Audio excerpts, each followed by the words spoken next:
Donc s'il y a un domaine où le temps s'accélère, c'est bien celui de la génétique. On voit aujourd'hui arriver concrètement dans les exploitations la génomie, la nutrigénomie ou l'épigénétique. Donc tous ces éléments vont permettre aux producteurs d'accéder à un panel de critères beaucoup plus large que ce qu'ils avaient jusqu'à présent. Notamment dans les indicateurs de sélection, le panel va être beaucoup plus important, la gamme de reproducteurs également, et surtout, tous ces éléments vont permettre aux agriculteurs d'accélérer finalement le processus de sélection et d'aller beaucoup plus vite. Mais comme avant, il y a un point qui ne change pas, c'est qu'au milieu de tous ces critères, il va falloir faire des choix parce qu'on ne va pas pouvoir les améliorer tous en même temps.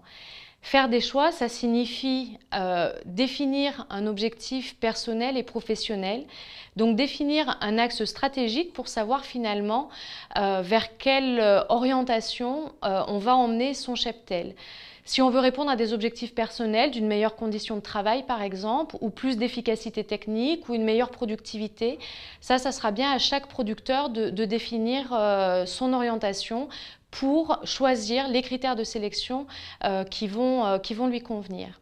Pour terminer, je citerai une phrase de Sénèque: il n'y a pas de vent favorable à celui qui ne sait pas où il va. Donc effectivement, les agriculteurs dans leur quotidien vont devoir faire des choix, vont devoir définir des orientations stratégiques parce que ces éléments peuvent révolutionner demain leur métier.